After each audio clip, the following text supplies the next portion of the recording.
Mimi natamani Kid uniambie bana, wasanii ambao unawafuatilia A-Town na wasikiliza unajifunza pia, ambao tayari wameshakutangulia kwenye game. Ni kina nani?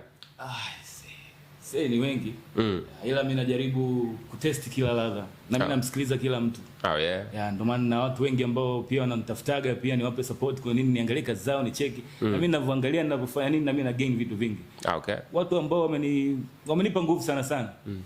Kiukweli yani so mbaya ila Udani Gang nao wamekuwa ni watu wa kunipa support kwa A-Town. Okay. Wamenipa support yani ile kazi. Kaza blaza Kid kaza, unajua kaza mwanangu njoo basi hata kwa fake choku njoo. Yani kwa hiyo na wenyewe hata mashabiki na familia ndugu masela sana rafiki hao ndio wamenifanya mimi nifike hata hapa au niendelee kufanya zaidi. Na kuna mengi nakuja, kuna hiyo fame. Okay. Stay tuned bro. Kwa A-Town ni msanii gani ambaye siku au kundi gani la muziki ukibahatika kufanya nao, au msanii gani kama solo artist ukifanya naye unahisi kabisa ni msanii yupi ambao unatamani kufanya naye collab?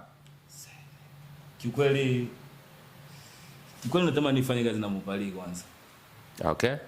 Na kwa Mopali in short kwa ile geographic aliyoiteka tu pamoja na style yake ya muziki. Okay. He's a good guy. Yani nishakutana naye sana, ni mtu ambaye yuko charming kwanza, anafurahi muda wote. Okay. Anafanya muziki kwa kuenjoy. Nishaenda naye hiyo siku nenda kufanya hiyo fame. Nimekutana na Mopali nje.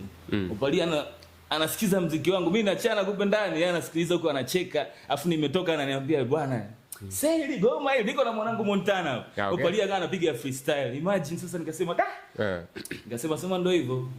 Kwa Mungu akinipa uwezo nikapata nafasi nitafanya kazi na Mopali. Ushapata time ya kumcheki au kucheki management yake labda?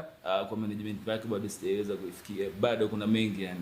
Okay. Kwa hiyo labda baada hizi kazi 2 3 hapo tuone.